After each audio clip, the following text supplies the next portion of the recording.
Okay, well, I think we can safely get started now. Welcome to the Hey guys, webinar, can you hear me? Changes Coming for HPCN HVAC Yes. Eligibility and Training I Requirements can't hear anyone else. webinar. Oh, no sound. Is that the case for I everybody? can hear you, Brady. I think it's on Martin's end. Gotcha. Okay. It does look like someone else in the chat is saying no sound, so Mhm. you have to join the audio. Thank you, Quincy. Yeah, please check your Zoom settings under your audio or video to make sure you've joined by sound. I'll put that in the chat as well. Perfect. Thank you. A little bit of technical difficulties, but that's okay. So yes, thanks again for joining us for our webinar about the changes that are coming to HPCN HVAC sector regarding the eligibility and training requirements.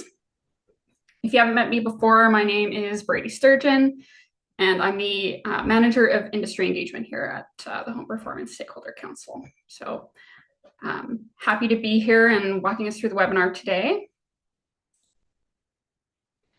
We'll get started with some housekeeping. So just to let everybody know, the webinar will be recorded and a link will be emailed to all of the HPCN HVAC, both registrants and members. There will be some Q&A time after the presentation. And so for your questions today, we please ask that you use the Q&A box rather than the chat box. Feel free to type your questions into the Q&A box at any time. And you can also upvote other people's questions. You can also, during our Q&A time, raise your hand and we may unmute you. So once again, comments you can keep in the chat box, but any questions, please use the Q&A. And before we get into the agenda, we're just going to start with a short poll. So just to get a sense of who is in the room with us today, so we can understand just where to focus our time. So that poll should be up on your screen. You should be able to respond. You can see some responses coming in now, so that's great. And we'll just give it a minute or so.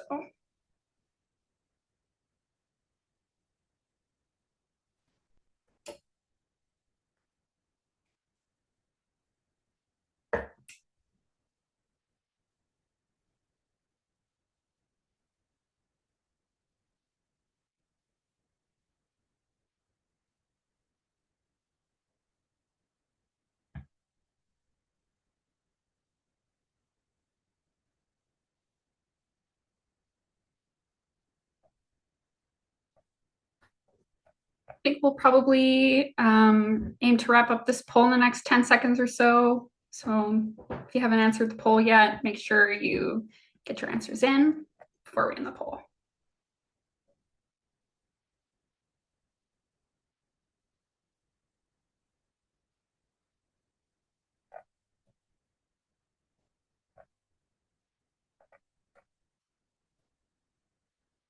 Okay, I think safe to end the poll. All right, and you should be seeing the results now. Maybe, Mary, would you be able to confirm that you can see these results as well? We sure can. Perfect, okay. So yeah, just seeing that, it seems like most of you guys are members, which is great. We can spend a little bit more time with the member questions. And for those of you, it looks like most of you have already read the FAQ page or have somewhat at least skimmed it. So that's great. The resource page is a great, it's a great resource, the FAQ page. So I would suggest also checking that out. So that should be very helpful. All right. Moving on to the agenda. So today we're going to cover what exactly is changing, why the change, when do the changes come into effect. I'm going to cover some frequently asked questions, and BCIT will discuss the registration information and some upcoming course availability.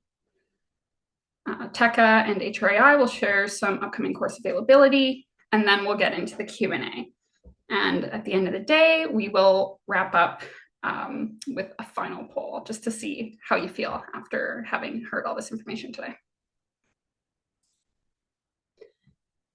So for what is changing, I'm going to pass this over to HPSC's Executive Director, Tanya Ratzlaff. Tanya, please introduce yourself. Great. Thanks, Brady, for the introduction. Thanks, everyone who is joining us today. We do have a fair bit of content to cover, so thanks for your participation in the poll so we can help kind of slow down where needed and speed up to help us get to the Q&A. As Brady said, I'm the Executive Director, and both Brady and I are supporting the integration of the new BCIT microcredential into the HPCN. So we'll be tag teaming the presentation today. So I will now go through a little bit of what is changing. So as a summary, Brady, if you want to move forward, thank you. As a summary, the eligibility and training requirements for the HVAC sector membership in the HPCN are changing. So both eligibility and training requirements are changing. This is just specific to the HVAC sector right now. And they're changing to integrate the new BCIT residential air-to-air heat pump specialist microcredential, which we will refer to simply as the BCIT microcredential. So as of the effective dates, and we are going to explain what the effective dates are, or if you've read the FAQ already, they're in there. Companies wishing to either join the HPCN if they're not yet a member, or remain members if you're already a member in our HVAC sector, will need to employ installers who meet one of the following eligibility criteria and have completed the new training. So again, eligibility criteria is changing and the training criteria is changing. So first, the eligibility criteria is those following bullet points on the screen. So as of the effective dates, to be an HPCN qualified installer, you must be a journey person, Red Seal refrigeration and air conditioning mechanic, or RACM. We'll use the shortened form through the rest of the presentation. So either a journey person RACM or an eligible trade. And that is a term that we are using in conjunction with BCIT, and we're defining it as a journey person or final level apprentice in plumbing, pipe fitting or steam fitting, gas fitting, or sheet metal trades. And then just a note that if you're a final level apprentice RACM, you would also be included in this group for our purposes. So to summarize, companies who do not have installers meeting one of the new eligibility criteria will no longer be eligible for membership in the HPCN as of the effective dates. And again, we're going to go through the effective dates. So those are the new eligibility criteria, and now we'll go through the training criteria that's changing. So to introduce a bit of a summary, the training requirements are moving from about 67 hours worth of training to 142 hours worth of training. So we want to acknowledge that there's a significant new time investment, and hopefully as we go through the questions and get to why these changes are happening, we can answer any questions that might come up of, why this significant jump in training hours. And it also includes a new hands-on lab course for the eligible trades. And again, we're going to get into a little bit more of the why here. This is just a summary. And then the second bullet point, we just want to point out, and we'll explain this in a few places, that for full journey person RACMs, the training requirements are increasing, just not as much because they are exempt from the hands-on course. So still a change for RACMs. You're going from about 67 hours to about 97 hours, but a little bit less of a training lift compared to the eligible trades. So, I think we might have skipped a slide. Oh, no, sorry, I'm on the wrong slide. Thank you. So going now to look at what are these training requirements. So I'm going to use my little, or actually, Brady, since you're sharing your screen, if you can find the laser pointer feature, that might help just to point on the screen as we go along.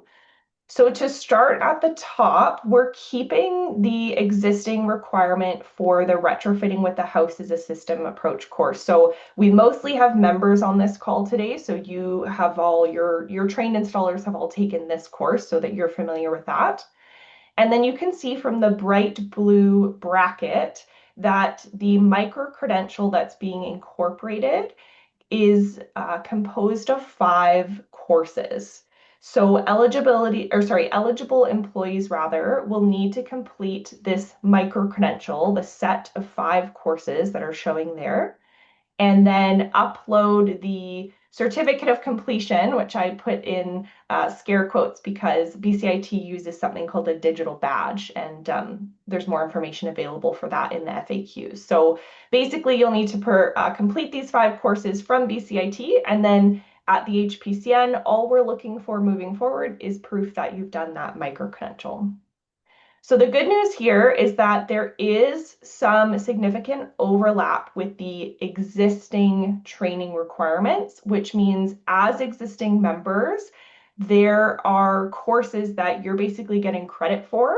So while we're saying you need to complete the new micro-credential, your trained employees have already taken some of the training. So what we refer to as the net new training requirements are lower than it might appear at first glance on the screen here. And we're going to be walking through all of that. And again, if you've read the FAQs, you will have had a chance to see that as well. And the last thing I'll mention on this slide is that at the bottom of the graphic in that bright blue box that says exempt, just highlighting that for RACMs who are full journey people, you do not need to complete that final hands-on course. So once again, the net new training lift for RACMs is lower than for others. And then we also just want to take the opportunity to highlight on the next screen that in the process of updating our training requirements, we always work in consultation with our sector councils, with our training providers. And so working with HRAI, we have updated the equivalent courses. So you can see on the screen here that there's courses that can be taken either through TECA or HRAI, and they have been slightly updated. So the one that's currently circled is the updated version of their heat loss and heat gain calculations. They've actually created a condensed version of the course. Our understanding is that it's condensed because it's now just retrofit specific. So if you're a new registrant, we're going to be encouraging people to take the condensed version. But if you're an existing member and you've already taken the previous longer version, the good news is you get credit for that and you don't need to retake that. The next change, equivalent course change that's made is in relation to course number 3 on the screen there. So this equivalent course to the TECA Principles of Moving Air is now the HRAI Residential Air System Design. This course does have a significantly more robust program to go through. So existing members who had previously taken the other HRAI option here, they would need to complete one of these courses. The good news is you get to choose what works for your schedule. You can either take the TECA Principles of Moving Air or the HRAI Residential Air System Design.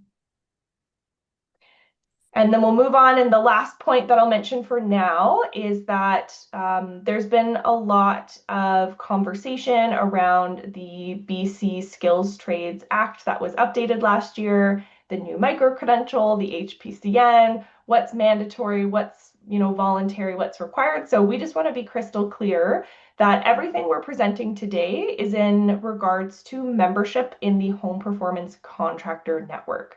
You do not need to complete the new training requirements or follow our new eligibility that we're going through to legally complete HVAC work in BC. This training and the eligibility is only in regards to our membership. So if you want to continue to enjoy benefits, such as offering your customers access to rebates, then this content relates to you. So with that, we'll move on to our next section, and I'm going to pass it back over to Brady. Thank you. So why the change? The Home Performance Contractor Network exists to promote quality workmanship and retrofitting with a house as a system approach. The first iteration of HPCN's required training for the HVAC sector reflected that the HVAC sector council's desire was to see first of its kind BC specific training easily accessible throughout the province.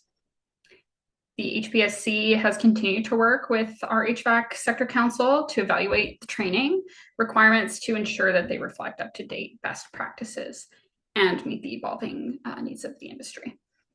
And if you don't know, our sector councils are groups of industry volunteers that meet regularly with us to provide industry insights and feedback, and that guides the HPSC's work, including what we do here in the HPCN.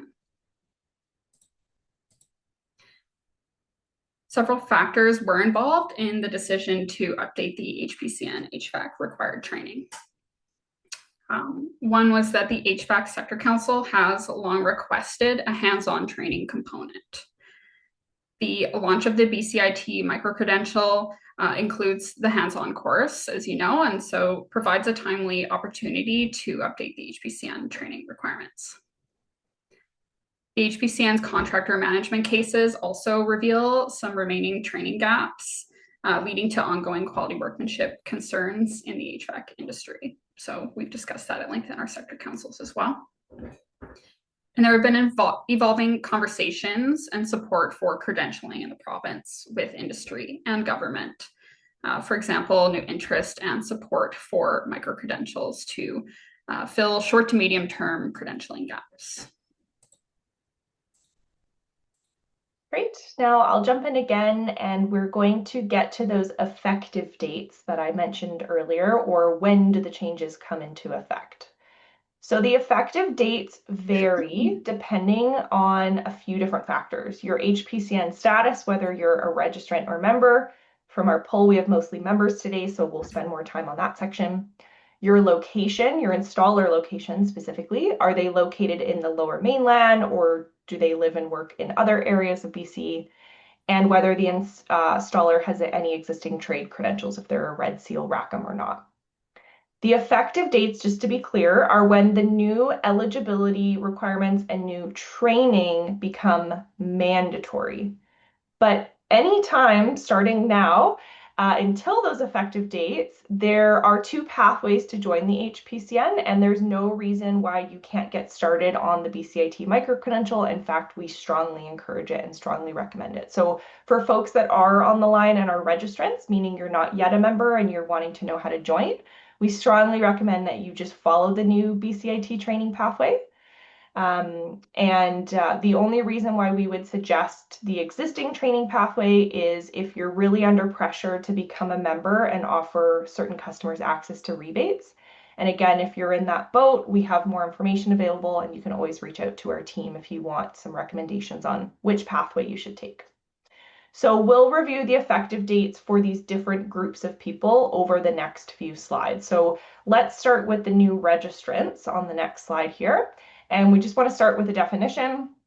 So new registrants to us are defined as companies wishing to join for the very first time or rejoin after leaving for some reason the Home Performance Contractor Network. And this includes employees that are completing the training for the very first time for existing HPCN member companies.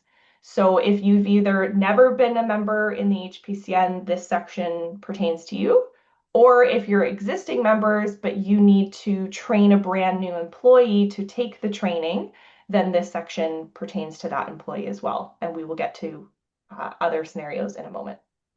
So on this screen, we are looking at the items that are specific to new registrants. So I'm going to walk you through, and again, Brady, if you have your laser pointer, it might be helpful as I go through. I'm going to go column by column here. So depending on your credentials, we'll start there. If you are a new registrant and you're an eligible trade, and a reminder that we have that definition down at the bottom there, then the deadline for you, if your installer lives and works in the Lower Mainland, is September 1st, 2026. So this means if you are wanting to join the HPCN for the very first time, or if you're an existing member and you have an employee that needs to take the training for the very first time, and they are an eligible trade and they live and work in the Lower Mainland, they have until September 1st, 2026 until the micro-credential becomes mandatory. You'll notice that right below that, if there are other regions of BC, if you live and work in other regions of BC, you still have time. So if you're an eligible trade, but you live outside the Lower Mainland, we don't yet have a deadline for you. So until then, again, you can continue to choose your pathway. We strongly recommend that you get started on the BCIT micro-credential. It's going to set you up for success. But if you have an urgency to train a new person or join to offer your customers access to rebates, we've created an opportunity where you still have some time. The reason for that, we're not picking on Lower Mainland. It's very specific to the fact that the BCIT micro-credential includes a in-person, hands-on course. That course is currently available at the main BCIT campus in Burnaby, which is in the Lower Mainland. We are working with BCIT. Together, we've received some funding from the provincial government to roll out that in-person course to other institutes around the province. Mary from BCIT will be presenting a bit later, and she can speak to that a bit further. But we're working on it, and so what we've decided to do is launch with what we're calling this kind of phased regional rollout to give everybody the best opportunity to dive in, start taking the training, get this integrated into the HPCN, and recognize out of fairness to other regions, it's not realistic to expect you to travel to Burnaby to take the courses. So we're going to bring the courses to you. And until we have that confirmed, we don't have a deadline for you just yet. But again, I cannot repeat enough. We strongly incentivize everybody, or encourage everybody rather, to start your training in the BCIT micro-credential because most of it can be taken online. So that was the first column. The second column is for RACMs. If you are a RACM, a reminder that you do not have to take that in-person hands-on course. So because of that, you are not as restricted by where you are in the province because the courses you have to take are available online. And again, that can be taken wherever you are. So if you're a new registrant, you want to join the HPCN, or you're an existing member who needs to train a new employee, then your deadline for when this becomes mandatory is September 1st, 2026. And then finally, the last column, if you are not a RACM and you're not an eligible trade, so you don't fit into either of those first two columns, then this is a significant change. As of September 1st, 2026, you will no longer be eligible to join the HPCN. So again, if you're a company and you do not employ an eligible trade and you do not employ a RACM, your company will no longer be eligible for membership as of September 1st, 2026. So that was registrants. We're now going to move on and talk about members because again, I know we have a lot of members on the call. So starting again with the definition, existing members are defined as companies that are already members of the Home Performance Contract Network prior to the effective dates. And this is specifically employees of an HPCN member company that have completed the previously required HPCN training. So a reminder that membership in the HPCN is connected both to the company, that's who gets the membership, but you must have a trained HPCN employee to qualify for the membership. So there's that relationship there. So these are people who have taken the previous training and your company is already a member. So now we're going to look at that table and walk through those dates. So this looks very familiar. It's a very similar setup to what we just looked at. What I'm going to highlight is because we're talking about existing members, between our sector council and our various stakeholders, there was a desire to recognize the fact that you folks who are existing members, you have already taken the leadership to get your employees trained. And we wanted to respect that you've already invested time into your employees, respect that you were some of the first people to potentially join the network. So with that in mind, you'll see a much longer timeline until it becomes mandatory. So starting with the first column again, if you're an eligible trade located in the Lower Mainland, you have until September 1st of 2027. So that's approximately 1.5 years from today to get your training for the micro-credential. And then similarly, if you go down just below that, we have the same exact pattern, which is if you're located outside the Lower Mainland, we're acknowledging that it's not feasible for you to travel to Burnaby, or it may not be feasible for you to travel to Burnaby to take the in-person course. So we're going to bring the in-person course to you. And again, to recognize that you are an existing member, we're aiming to provide about 1.5 years notice from the date that the course is available, the in-person course is available in your region. So let's just use an example. You live in Vernon, you are an eligible trade. That means you should get started as soon as you can to take the online courses, and stay tuned to hear from us when the in-person course will be available in your area. When we notify you that, hey, the course is now available in Vernon or nearby Vernon, we are going to aim to give you 1.5 years notice from when we first announce that it's available to when we say you have to complete this course. So again, what we really heard from our sector council was respect the time the contractors are busy, respect the time they need to plan ahead for their installers to complete the training, and respect the fact that these existing members have already upskilled their employees, so give them some extra time to kind of move their resources around accordingly. So that's for eligible trades. And then again, in the middle column, it's very similar to what we just looked at, but I just want to emphasize that year that's underlined. You have until September 1st of 2027, which is about 1.5 years from now. So lots of time. Again, the Rackhams do not have to take the in-person course. So you have 1.5 years to take a few different online courses. And again, we'll detail exactly what that looks like for you.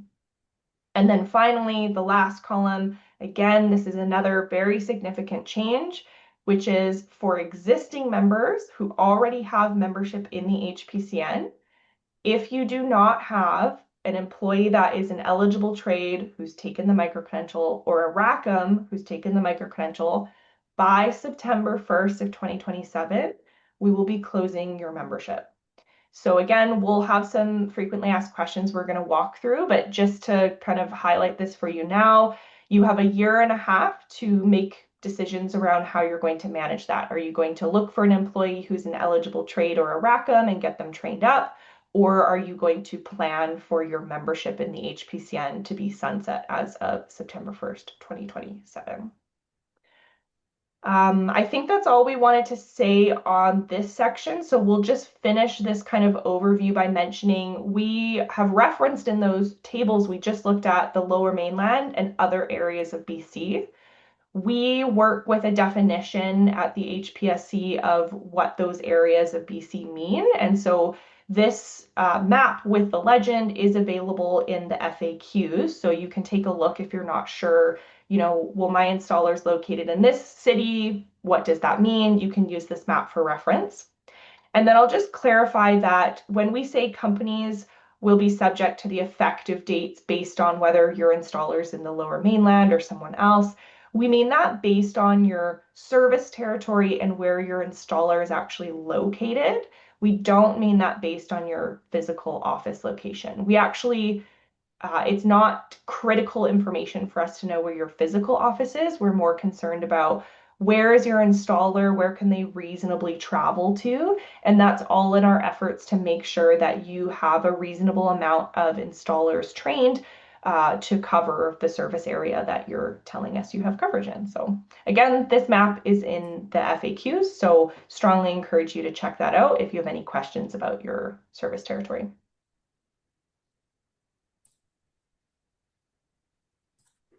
Okay, and I'm going to tag in for the FAQs. So starting with, what happens if we don't complete the new training requirements by the effective date? So for new registrants, once again, just to reiterate, your company will not be able to finish your registration and will become, become a member of the HPCN until the required and eligible staff complete those training requirements.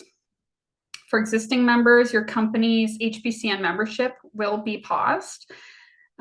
So meaning you will no longer have access to membership benefits like rebates until the required staff complete the new training requirements. What happens if we do not have an eligible installer to complete the new training requirements? So companies who do not have installers meeting any of the eligibility criteria above will no longer be eligible for membership in the HPCN as of those effective dates that you saw based in your service area. For new registrants, your company will no longer be eligible to join the HPCN.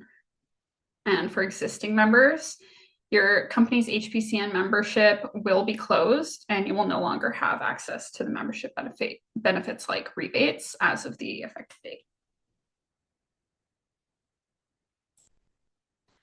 What happens if my company becomes an HPCN member right before the effective date for existing members? So all existing members will be subject to the existing member effective dates for your service area, regardless of when your membership opened. So at this time, we are highly recommending that you complete the full training requirements as soon as possible to avoid any interruptions to your membership.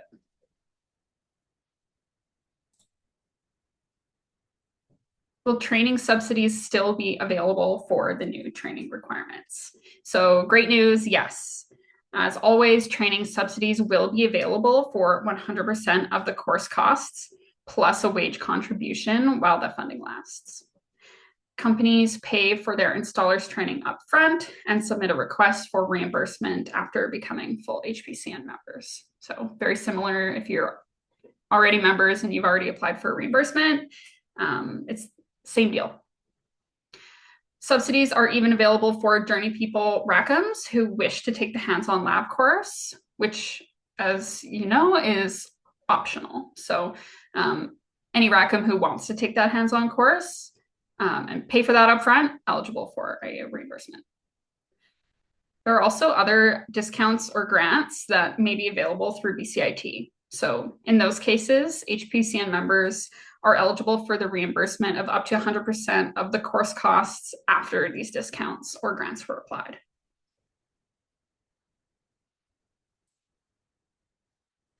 Will my existing training count towards the new training requirements? So more good news, yes. You do not need to retake any of the required training that you've already completed. Everyone will need to register with BCIT to complete the micro-credential.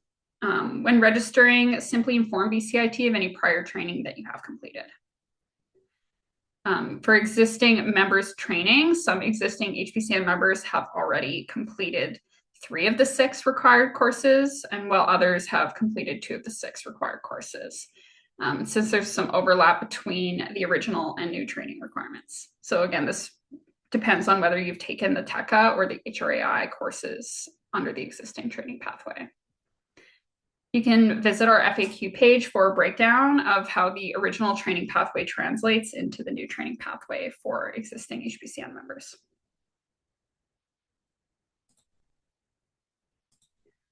Are there any exceptions to the required training or permitted substitutions?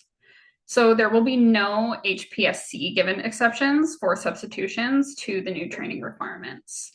We will just be requiring the micro-credential. BCIT may recognize alternative courses, however, through their prior learning assessment process. Any contractors inquiring about exceptions or substitutions should contact BCIT directly. How will these changes affect furnace installers? So the HPCN will no longer list furnace installers as a standalone subsector as of September 1st, 2027. Heat pumps, dual fuel systems, and ventilation will be the available services for contractors to select in their profile and for homeowners to search in the contractor search tool. And this is all just to reflect that the HPCN training pathway no longer includes furnace best practices training. The new training pathway will continue to cover heat pump, dual fuel systems, and ventilation, and therefore those will be the services that remain for selection. Now I'm going to pass this over to Mary at BCIT to tag in for the registration information and upcoming course availability. Mary, feel free to share your screen. Perfect. Thanks so much. Just let me get there. Okay. Okay. Hi, everyone. I think you guys are looking at my screen. So my name is Mary McWilliam from BCIT. I'm part of the program team that has collaborated with a lot of you on the line today to launch this micro-credential. just in case you don't have the background, we've been working on this for many years actually, and kind of designed a micro credential to package up the existing training requirements of the home performance contractor network, and then kind of add on some of the missing layers, which I'll tell you a little bit more about in the upcoming slides. First thing I'm going to do is play you a 2-minute video here where you can kind of get a flavor from our instructor, our faculty, kind of what is in the micro-credential, the value to it as business owners, and get a sense of what you might do in that final hands-on lab course.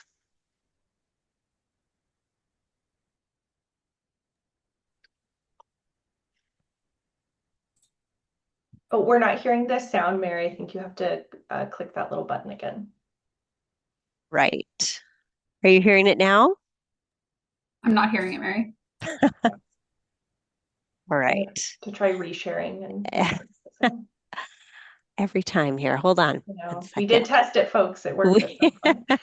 We sure did. Share the sound. We'll go again here. Oh, it won't allow me to share the sound now.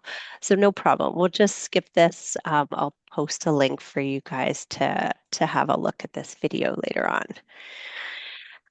Okay. So the micro credential, as you've already heard, has 5 courses in them. The first 4 courses really focus on design and planning, and the first 2 courses most members already have. They've already been a requirement. So this 3rd course in here is a 45 hours, a large chunk of learning that's added to the upskilling requirements, and that's TECA's air-to-air heat pump design course. And I think Todd will have a couple of slides, or we'll talk to you a bit about that shortly if you have any questions. Mary, I'm also not seeing your slides, just so you know. Oh, great. Ah. Okay. How about now? How about now, Tim? I'm seeing Mary's slides. Okay, yeah, I'm seeing Okay. Yeah. Okay. And then kind of moving down here, we've added some more applied learning to Home Performance's original course on retrofit planning and design. Tried to blend that in so we have a seamless and we avoid any duplication between courses. So this is a short online course. We do require you coming to us with an ODS certificate, whether it's from HREI, which most learners are coming from. That's not a 4-credit course, but we do require that certificate before you come into our final 45-hour hands-on lab course. There's been some chat, commentary, and Q&A where folks have asked already in this call about, the trade qualifications that you need to have to come into that hands-on installation course. In 45 hours, most of you who are experienced in the field know we can't teach you a full set of trade skills. So we are expecting you to come in with foundation skills from your plumbing, gas fitting, sheet metal, trade qualifications, and then we build upon that in the lab to validate a number of competencies. And so, as Tanya mentioned, this final course is the only one that requires you to be in person, and it's something that we will talk about offering around the province in a few slides. Okay. So I'll quickly run through how this credential aligns with the contractor requirements, how you get registered, our upcoming course offerings and tuition discounts, and then sharing your digital credential. So you've already seen on the right-hand side of this slide, Home Performance's contractor requirements, and these items 2 to 6 line up with what we're running at BCIT. And if you recall, these courses in here, if you can see my, whoops, no, you can't probably see my cursor here. But items course 2, course 3 in here have been long required. The new course that we're looking at that is a bit of a lift is heat pump design. And that course, you'll be able to take that through TECA or BCIT and then later future. But we'll tell you about taking that with TECA now because of the tuition discounts. And then depending on what your qualifications are as a tradesperson, or if you're a final level apprentice, you would come down and do that hands-on lab course. And Rackham Journey persons follow this right-hand pathway here to earn the micro-credential.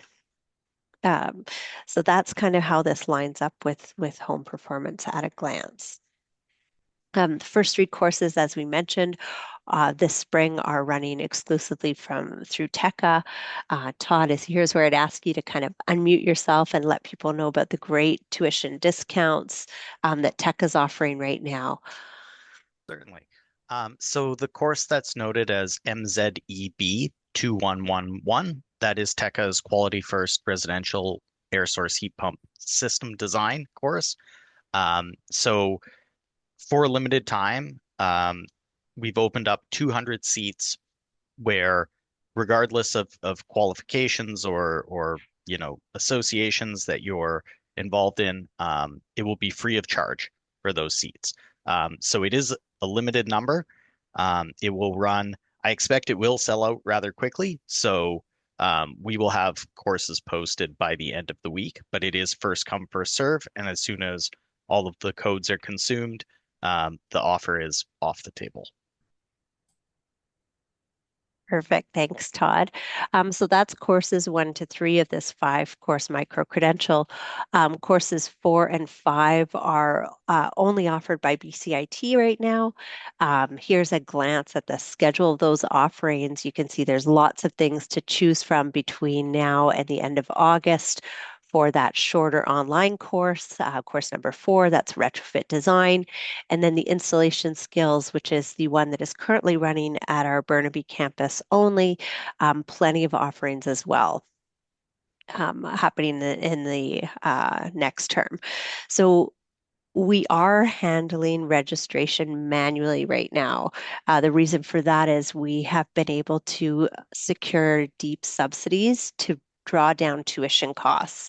So right now, course number 4 is cost $65 or free if you're from an employment equity group. Regular tuition would be $650 for that. And then our hands-on lab course, it's $220 or free if you're from an employment equity group. And regular tuition would be $2,200. So it's a great time to learn. Unfortunately, because we need to apply these tuition discounts, we do need to handle your registration manually. So if you have emailed us and haven't heard back within 5 business days, there is a problem, so please reach out again. And you can scan this QR code here, and that'll launch an email to us, and you should receive a response from us about how to register. But do give us 5 business days. We are getting a high volume of inquiries, and there is, because these tuition discounts are busy, and it's a bit of a manual process for us to apply these subsidies to you. Okay. So to register, you'll get an email from us. All we need to have is your BCIT email, your BCIT ID, and a list of courses you want to take. Again, if you send us an email, I'll show you what you'll get back, and you'll have a list of those courses, and you just tell us which ones you want to be registered for. As soon as we get that email from you, we will hold a spot in the reserve course. We will ask you for any prerequisites required. So if it is our hands-on course, we will ask for a copy of your trade qualification and your ODS certificate. And we will either confirm if you get the 90% tuition discount or the 100% tuition discount, and then send you your full registration confirmation details. So again, just another sample of what you should receive. Once you email us, you'll get an email like this asking us for your ID, telling you the schedule. All you do is reply, giving us your BCIT ID number, confirming your name, your full name, and your email address, and then say, register me for the courses I've highlighted below. Pick which ones you want, and we'll get you in as quickly as possible. About your digital credentials. So BCIT and like a lot of colleges and universities now across the country, we are now using digital credentials. So the days where we would give you send you a PDF of your degree, that doesn't really happen anymore. So to get recognition, to earn your micro credentials, sorry, one of the first steps you need to do is make sure we're aware of any courses you took outside of BCIT. So if you've taken courses from HRAI or TECA, you will need to email those to us, and we will need to get you checked off so we can show that you've hit all the 5 requirements of that micro credential, and we'll process that through a prior learning assessment pathway. Once we've got all those things in, we will issue you a digital badge, and you'll be notified to your email address. So for BCIT, like UBC and a number of other schools that we're familiar with in the province, we use Parchment Digital Badges platform. And this kind of you'll get notified through that connected to your BCIT email address, and you'll be able to circulate that out to employers and to the home performance contractor. So your badges get created in here, and there's a quick and easy way to get a copy of that. And here's what your digital badge will look like. So once you click on those links, you'll receive this from BCIT. It'll give your name, an email address, and the issue date of that micro credential. The reason we've shifted to digital badges is to ensure legitimacy. So I think many of you have seen that there's lots of ways of getting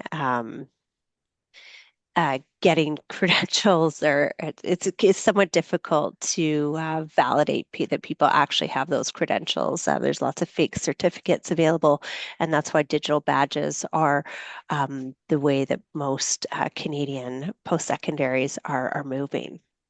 We do not provide a PDF or printed certificate, but you can capture a screen capture of this digital badge and send that through to Home Performance to verify your skills, as well as send them a hyperlink to this. And anybody who clicks on it will open this. It's very clear that you're the only one that has this credential and it's legitimate.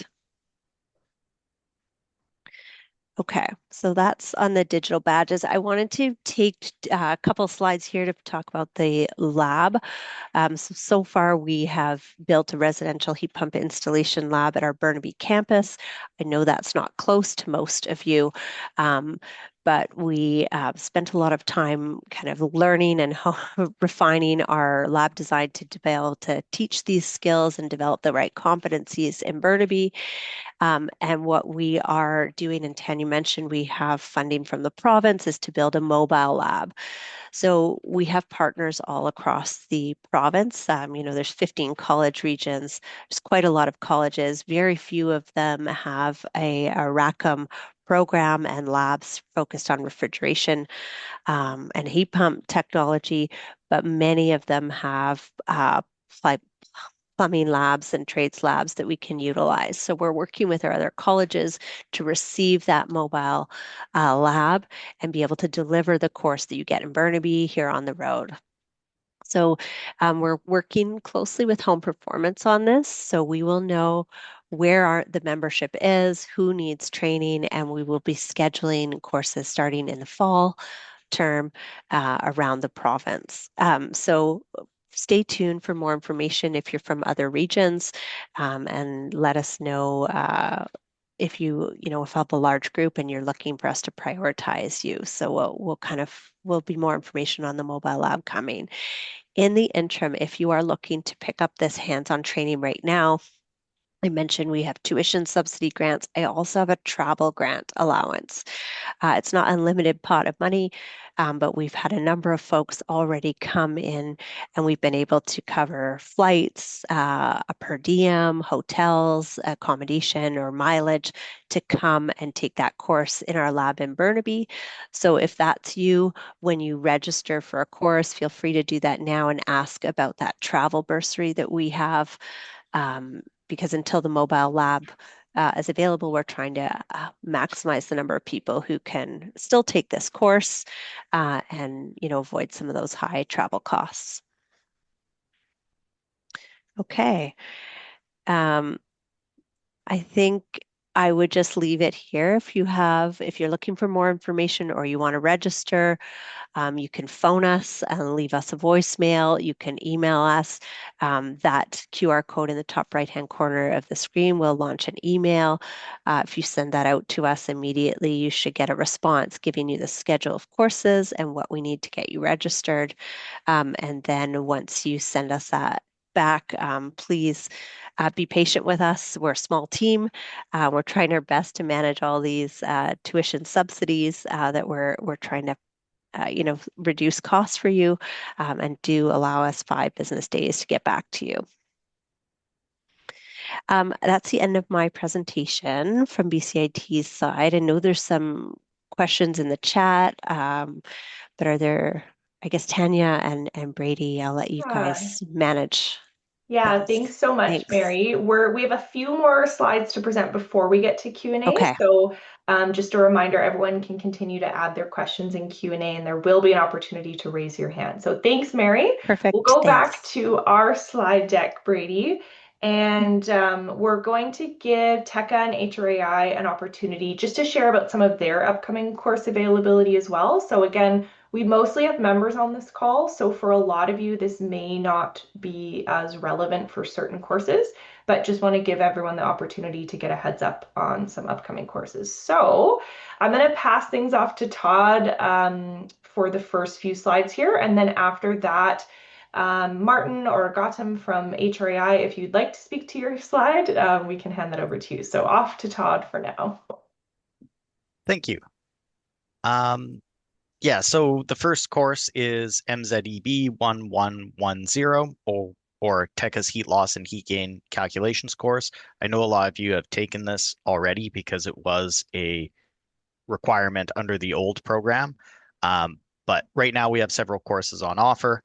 If you head over to the link at the bottom of the slide there, you can see which courses are available and when they're running.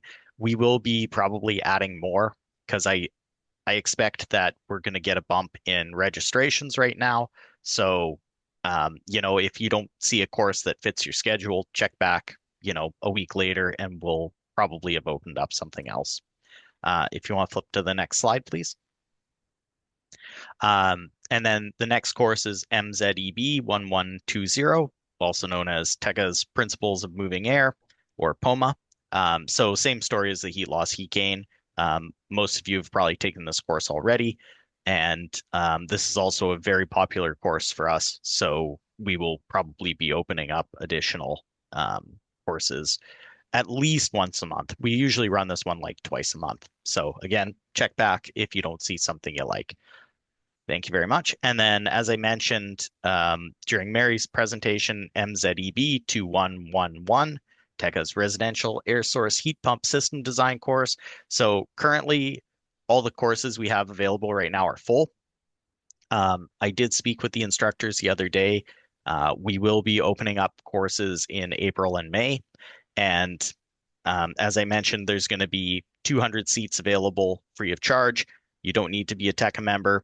You don't even need to be a home performance member, but you guys are getting some advanced knowledge here. So check back at the end of the week and you should probably be able to snag a couple seats. You can also email training@teca.ca if you want to be notified when the courses are posted. Thank you. And Todd, can I just ask one clarifying question? This Yeah. course is currently full through TECA. Is it also being offered through BCIT separately, and is that full through BCIT right now? I don't believe BCIT has any open courses on this course right now. We have discussed doing some in-person ones through BCIT because that's something that TECA has a bit of a challenge with, right? Like we don't have an office, we don't have a large location to like do these presentations. So that is definitely something that we're open to. And I guess that's a good comment. If you're interested in in-person training specifically, you can either email me or email training@teca.ca. And yeah, we can book some classes through BCIT so they can do them in person. Perfect. Thanks, Todd. And I see some related questions, but we'll leave those for the Q&A time and we'll circle back to that. Perfect. Yeah, and I will also just remind everybody to put their questions in the Q&A chat rather than in the actual chat box. So make sure you're putting them in the right place so that they get answered. The next slide here is about the HRAI courses. Martin, did you want to speak to that? Bria, I'll take it. I'm going to defer to Gotham, who's with us as well. So Gotham's going to handle it. Thank you, Gotham. Go ahead, Gotham. Yeah, so we have the residential heat loss and gain course and the whole home. So both of these are heat loss gain courses. The first one would be the 4-day version, which is more focused on new builds, and it is more based on a manual calculation. And the whole home course, that's a new one that has been added on to the HPCN micro credential. That is a retrofit focused 2-day course that is software integrated training. So if you're looking for something more retrofit focused, that would be the ideal one for you. And the other course would be the residential air system design. That's on April 7th and 10th. So the heat loss course, we do have one every month, but based on demand, we do offer more. And all of the courses are fully virtual, but we do offer in-person training if we get that may request. So you can scan the QR code there to get more information on the training. And if you are interested in in-person training, you can always email Trish Thompson, whose email address is at the bottom. And yeah, that's it. Thank you, Gotham. Okay.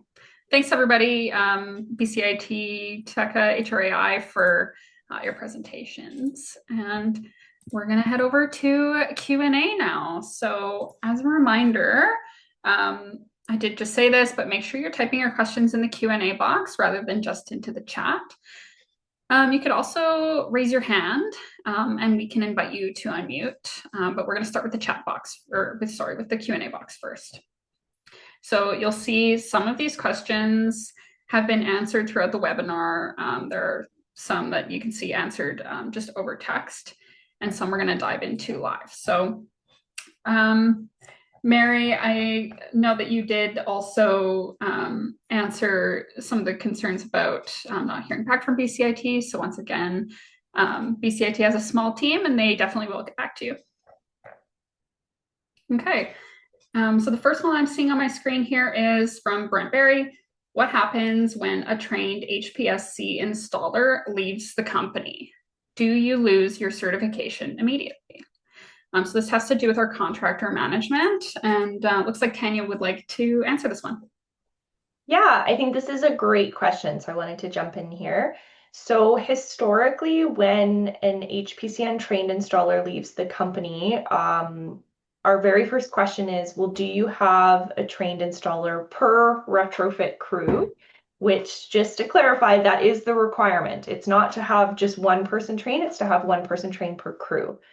So if you have multiple people trained per crew, then this is not an urgent issue. It's just, okay, like you need to get a new person trained for that crew, or you're managing with your existing trained people. If you only have one trained person, then this does become a more time-sensitive issue. And historically, we have given members 60 days, 60, to get a new person trained. And that was a reflection of our existing training requirements that were all completed online. Now that our training requirements are changing, both in eligibility and in the length of training, and for some folks there will be an in-person course, our team is reviewing the timeline. So we don't yet have an answer. We will be notifying members as soon as we have that. The sentiment is that we'll need to provide probably longer than 60 days, and we want to come up with some kind of reasonable solution of maybe showing us that you have somebody registered to take the training, but that's a little bit TBD. So I wanted to jump in to explain there will be a requirement. No, you will not lose your membership instantaneously. That's never been how we've kind of tackled this, but we will have some kind of time requirement. If you have any feedback on what you think a reasonable time requirement would be, feel free to put that in the chat. We'll take all that feedback into consideration. Thank you, Tanya.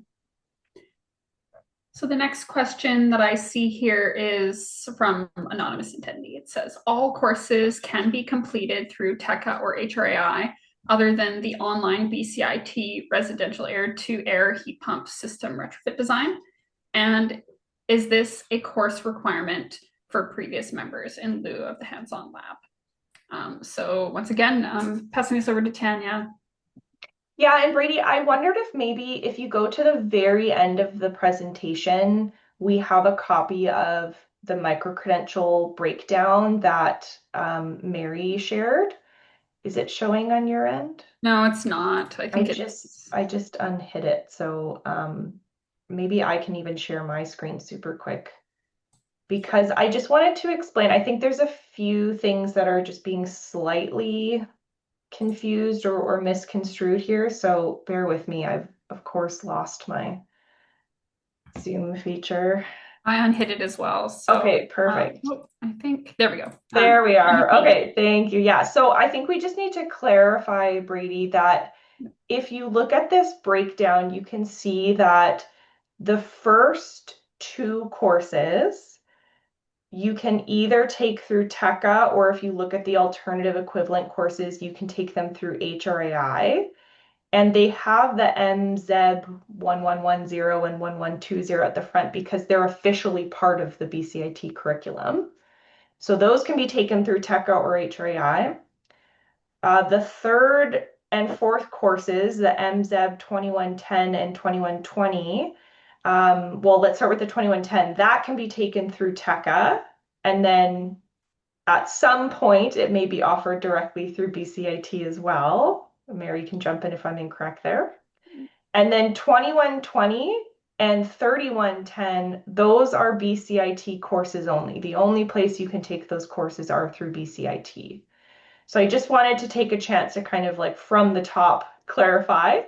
And so again, if you are an eligible trade, you must take this entire micro-credential. If you're a journey person Rackham, you need to take the first 4 courses. You do not need to take the final course at the bottom, the 3110. That's the hands-on. So in terms of these courses, there's no in lieu of one or the other. It's just if you're an eligible trade, you take the first 4. If you're an eligible trade, you take all 5. If you're a Rackham, you take the first 4. And the first 3 courses can be taken through TECA, the first 2 TECA or HRAI. Again, we have all of this in the FAQ. We know it's a lot of information, so we have it all in the FAQ. And before we wrap up today, we will also be asking for feedback on if you need any more resources to help make this more clear. Thank you, Tanya. And just a question for you, Tanya, kind of on that. In our FAQs, do we include that flow chart based on the... We don't know. So something that we've just started to get some questions on, and that's something that we'll ask again. We have a final poll before we wrap up, will be like, what else can we provide to help you?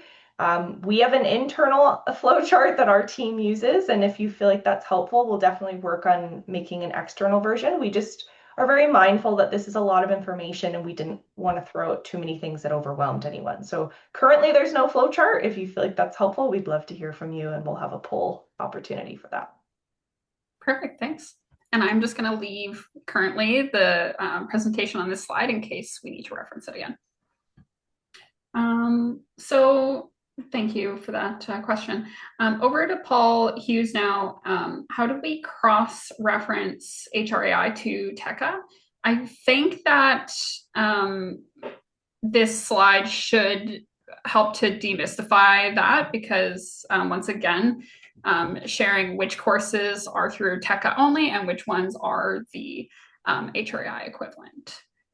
So I believe that what we just said answered that question. But I would also, again, recommend checking those FAQs, because that should help. Okay, over to Tammy Chrétien. Just wanting to clarify that the person currently in our HPCN membership has to be the person to complete the other required courses before the deadline. So this is a really good question, and I would say it depends. Like, you can always train new staff. So there, again, different deadlines based on people who have already completed the training versus people who have not yet completed the training. So based on those deadlines, or based on those criteria, there's different deadlines. And I would, again, just point to the FAQ chart and some of the slides that we will be sending out today. Just again, a reminder, we will be sending out the slides in this presentation from today's webinar. So I hope that clarifies. Was there anything maybe, Tanya, you wanted to add to that? Yeah, I'll maybe just clarify, like the short answer is yes. If somebody has taken the previous training, do they need to take the new training? Yes, they do. One of the main things that we're also trying to drive home with this conversation, though, with these updates is you should have a trained installer per retrofit crew. So if you don't have that, if you only have one person, but you have 5 crews, this is also a great reminder that you should have more people trained. And if they've never taken the previous training, then they'll have to complete the new training by those deadlines. So, and then Brady, while I'm speaking, I'll just mention that we do have somebody with their hand up. Should we take a moment to go over to Bruce with his hand up? Yeah, sure. Would you mind inviting Bruce to unmute? Yes. So Bruce, we are giving you the opportunity to unmute yourself. So you will have to click the button that says unmute, and then you should be able to speak. We're not hearing anything yet. So Bruce, if you'll have to look for your audio button and allow yourself to speak. I'm not hearing anything yet, so we'll go back to the chat box, Bruce, but oh, do we have you now? No, unfortunately, it looks like it's not cooperating, Bruce. So if you could put your question in the Q&A, we'll try and respond that way. Thank you. Okay, so I'm just going to move to the next question that's on my on the Q&A chat box for me. So anonymous attendee would like to know what extra courses we actually need to register as an existing HPCN member. So again, this will depend based on whether you completed the TECA courses or the HRAI courses. I can sort of outline here that if you had already taken these first 2 TECA courses, then the last 3 would be to be taken if you are if your trained installer is considered to be someone with an eligible trade ticket. And as a RACM, only these middle 2 would be required if you had taken the TECA route. And for those of you who have completed HRAI courses, that does look a little bit different. And you may need to complete either 3 or 4 of the courses, just depending. So again, I would really recommend double checking the FAQs, double checking the slides for clarity on that, and just double checking what training your trained installer has taken. Yeah, I'll just acknowledge we've gotten a few questions in the Q&A box around like, so what exactly do I have to take? So we're just going to kind of mark them as live for now. But again, part of what we're hoping to get feedback on today is, do you understand what you need to take or what your installer needs to do? And if the answer is no, this is confusing, then we would like that feedback, and we will work on something like a flow chart to better help you understand. And we also are working on resources to be proactively reaching out to your companies to help you get set up and help you understand what's needed. So thank you for your questions and feedback. Keep them coming, and we will make more resources accordingly. Thank you, Tanya. And I just want to see, I think, Bruce, I don't know if you were able to figure out unmuting yourself. I see your hand is still up. Just wanted to circle back in case you sorted out your audio. Doesn't sound like it, unfortunately, Bruce. Should we go to Rob V, who's also has his hand up, and we'll allow you to unmute yourself, Rob? Sure. Can you hear me? Yes, we can. Awesome. My question is actually the next one coming up for the ratio of ticketed installers that have done this training to apprentices. Is there an option for, like, one of the positions we have is a field supervisor role? They go to every single install that we have going on. Is there, and will there be a ratio of ticketed installers to apprentices? That's a good question. Brady, did you want me to start off? Yeah. Let me start by maybe sharing some context of how we manage our members. So if we were to receive a complaint from a homeowner or some information from a rebate program partner that your company failed a site visit, or if we were just doing an audit and we were checking, like, hey, do you have enough trained people? Our question will always actually come back to you, and we'll say, well, who was responsible for the work? Who was on site and spoke to the homeowner, and who officially kind of signed off? And if you can say to us, it's Joe Smith, then it's Joe Smith that we will hold responsible for any potential issues. Just to give you some context, what sometimes happens is we'll have somebody who has, Sally Burns as the registered installer, but when we get a homeowner complaint, the homeowner tells us that it was John Smith that was on site. And so that's where the problems start coming up for us of like, well, you clearly didn't have the right people or enough people trained. So if you are willing to hold that supervisor responsible and they're ultimately signing off on the jobs, then we would say that person is sufficient to be trained with the new eligibility requirements in mind. So that person still has to be either the eligible trade and take the training or the Rackham with the training. There's no exceptions on that part. Does that answer your question, Rob?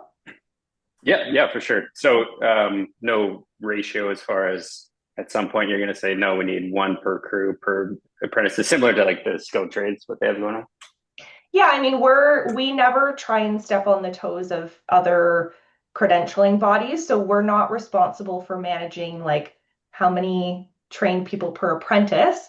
Our requirement has always been per crew, and you are responsible for confirming you have enough people trained. So there's always going to be a risk if you don't train all your people that we might come back to you one day and say, there was a homeowner complaint, they've named such and such as the installer and they're not trained, right? So we like to remind everyone, while there's training subsidies on the table, try and train as many people as you realistically can in your team. That's ultimately gonna, help you have the best outcomes.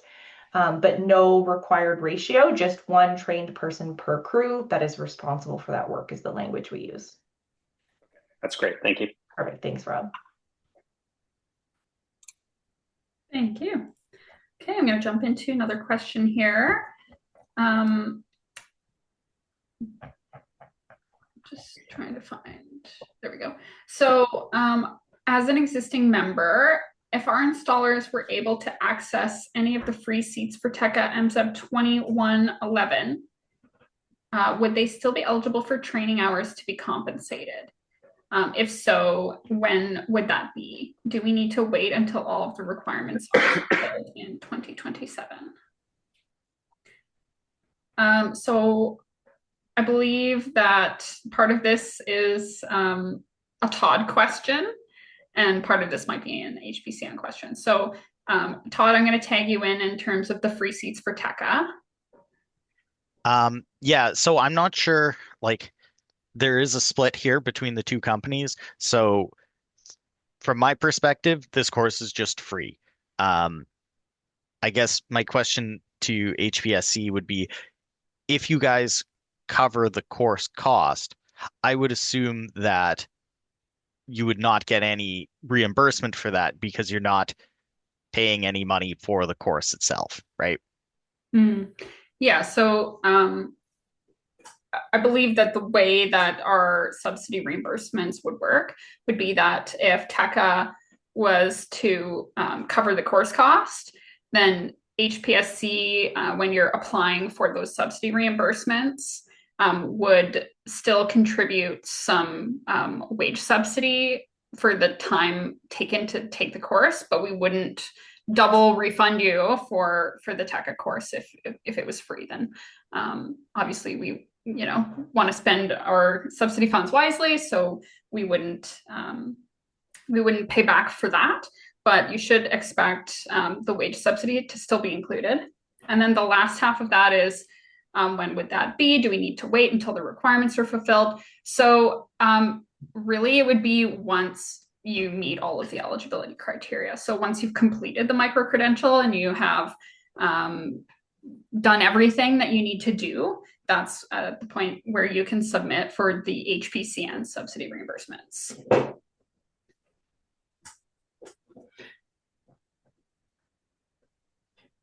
Okay. So question from Greg Monahan. How are you ensuring office staff isn't doing the training, but instead the installation crew? I think that this would be a good question for Tanya to take on. So I'm going to take you into it. Yeah, I appreciate that you're bringing this up because this is something that is an inherent risk in our initiative and our contractor network. So a few things that we have done is in our HPCN portal, which is just the online platform that you go to register and manage your membership, we a few years ago started requiring people to indicate their roles, so their job titles and who they are. And then in our new portal, which is going to be launching in a handful of months here, we've made some updates to improve that process for our internal team to be reviewing the different roles and who's doing what.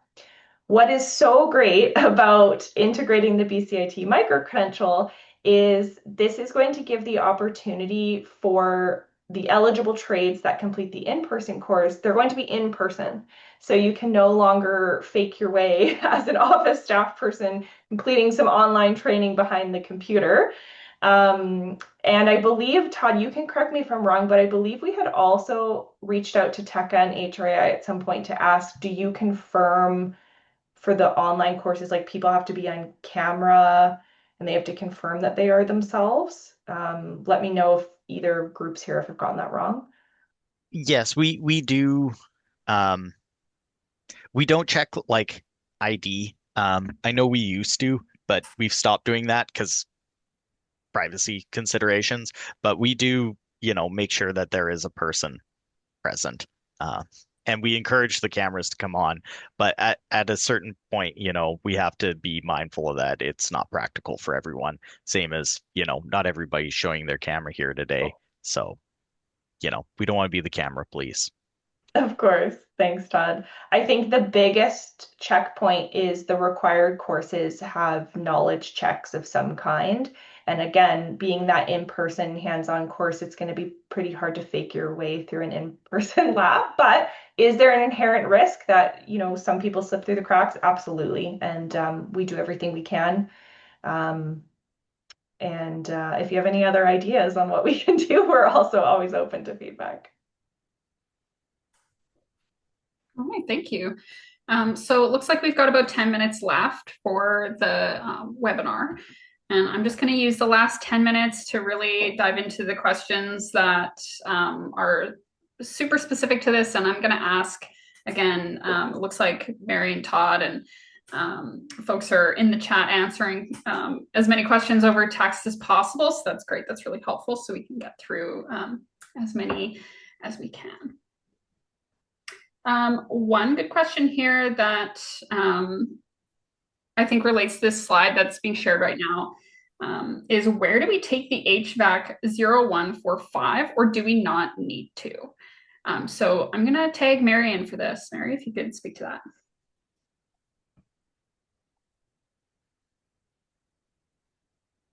Oh, sorry, I'm back. You're talking about the ODS course? Is that okay? So BCIT runs that course, but it is the same as HRI's course, or well, same requirement. So if you wanted to take it, it's an online course at BCIT. You can register online. It's not free. It's not part of our tuition subsidy. It's just a prerequisite. But HREI has that as well. So far, most people have taken HREI's version because it's kind of offered on demand. Ours is run one Saturday a month online with an instructor there to answer questions. So if that's your preference, you can do that with us. But most people seem to prefer the HREI offering and come in with that certificate. Thank you very much. And just some questions. Just another one about travel reimbursements here. So Chris Sable says, for travel reimbursements, are those expenses covered 100%? So I know that there are some travel grant allowances from BCIT. So Mary, I'll tag you in for that. And then as far as from HPSC's perspective, we, in some cases, will have some not travel reimbursements per se, but depending for certain rural folks, we might be able to give a little bit of a cushion. Again, it's not necessarily a travel reimbursement, and this is always for very remote northern installers that have completed all of the micro-credential. So in terms of travel reimbursements, Mary, I'll take you in for that. Yeah, perfect. So for a limited time, BCIT have a grant that we are able to provide a reimbursement for you to come to our mobile lab course. That's the final course that's only running in Burnaby. As soon as you think that might be you, say you're coming in from Vernon, send us an email, let us know, and we will flip you our reimbursement allowances, right? So we won't put you up in a luxury hotel, but we kind of say an economy, accommodation and economy flights are reasonable. So we follow the government's standard for that. So as long as it's reasonable, but we can send you that detailed script so you can plan accordingly. Thus far, we've never had anybody incur anything that we couldn't cover in that reimbursement. So reach out to us directly and we'll send you more. Thank you, Mary. Brady, I just want to acknowledge that Martin has his hand up. Oh, yes, Martin, feel free to tag in. Yeah, just a very quick comment, picking up on what Mary said about the availability of the ODP training. That's that's easy to access online. But I just want to mention also that we have a course aimed at safe handling of A2L refrigerants. Not a requirement of any program, not mandatory in any part of the country as yet, though, that's something we're looking to ensure happens with the refrigerant transition. So something for people on the call to consider, having your techs take that training. Maybe Mary has a response to this, and maybe I'm speaking out of turn, but as far as I know, it's not on any program. Maybe you can correct me, an online version of that training as well. Gotham probably knows exactly how long it is. I think it's just a few hours. Anyway, Mary? Yeah, it was a great comment. I just wanted to add, we are working with both refrigerants in our hands-on lab course. So we would prefer that you have both of those pieces, but we only do require the one. But you are working with the new refrigerants in the hands-on lab as well as the old. Yeah, and it's more aimed at safe handling as opposed to the environmental considerations. That's the policy reason we have that training. And we are trying to get regulators to recognize should be kind of essential training with the transition happening. Anyway, that's available too. Thank you, Martin. And I've got a question here from Quincy that is just to clarify the link in the portal. BCIT residential air-to-air heat pump specialist micro-credential, is that referencing MZEB 2120? So just to clarify, the micro-credential is not just one of these courses. It's all of these courses put together. So great question. It's not just MZEB 2120. It's everything from MZEB 1110 down to 3110. And Brady, okay, we've got about 4 minutes yeah. left. So just wanting to jump in here. I can see I'm going to dive into, looks like there's lots of comments in here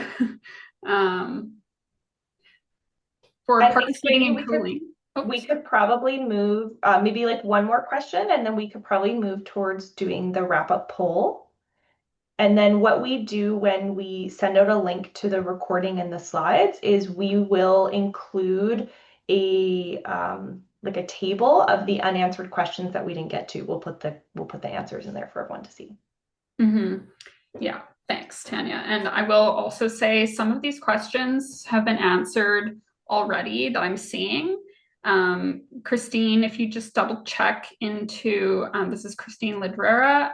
If you check into the answered questions, some of these have already been written in text. So make sure if you feel like your question hasn't been answered, just quickly double check because some of this has been put over text. So I will do this last one here from Chris Sable.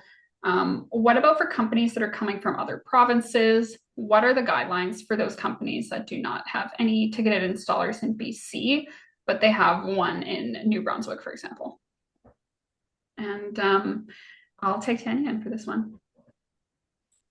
Actually, I think this is a question for Mary. My understanding is that a red seal Rackham is a red seal Rackham under our requirements, but BCIT, you're kind of processing the Rackham, so it'd be best to ask you. Yeah, and I guess I'm not sure if you have a Rackham not in this province. I'm not sure how that means they're on your install crew in BC.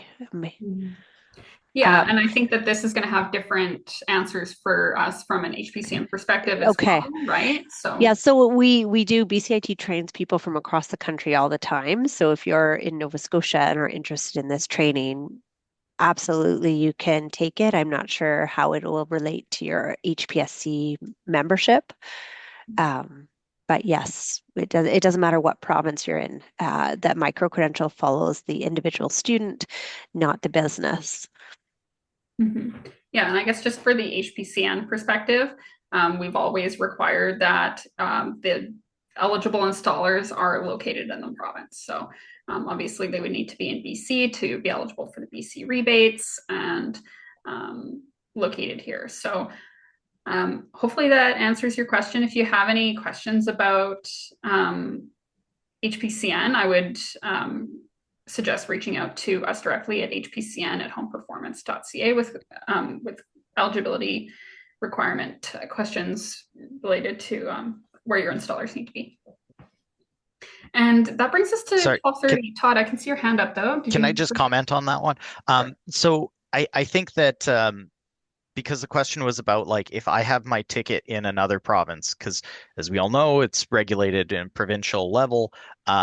So there is a route of like recognizing your qualifications because we have done that in the past. Like the intent that BCIT and the province has is to not allow unqualified people without relevant HVAC training into the micro credential. So I don't think you're going to have an issue if you apply with, say, an Eastern qualification for Rackham. You have effectively what's the equivalent in their province. I don't think you're going to have an issue with that. Thanks, Todd. And you can see we've thrown up a poll there. So I'm hoping that you'll take just a few minutes to really give us some insights as to how are you feeling after hearing all of this information? Are you feeling prepared? So please, before you exit out of the webinar, would love to hear your feedback. In terms of further questions, again, we really recommend you check out the FAQ page on this transition. So for questions about HPCN registration or membership, contact HPSC at info@homeperformance.ca, or you can give us a call. For questions about the BCIT microcredential, please contact BCIT directly. And Brady, I just want to acknowledge I took over sharing for a moment because folks said that they were having trouble accessing the poll on mobile. So I'm just going to leave this QR code up for another moment so anybody who can't see the poll pop up on their own can access it. But Brady's reading off a slide that contains contact information. All of that will be sent out after, so don't worry, you'll have the chance to see that as well.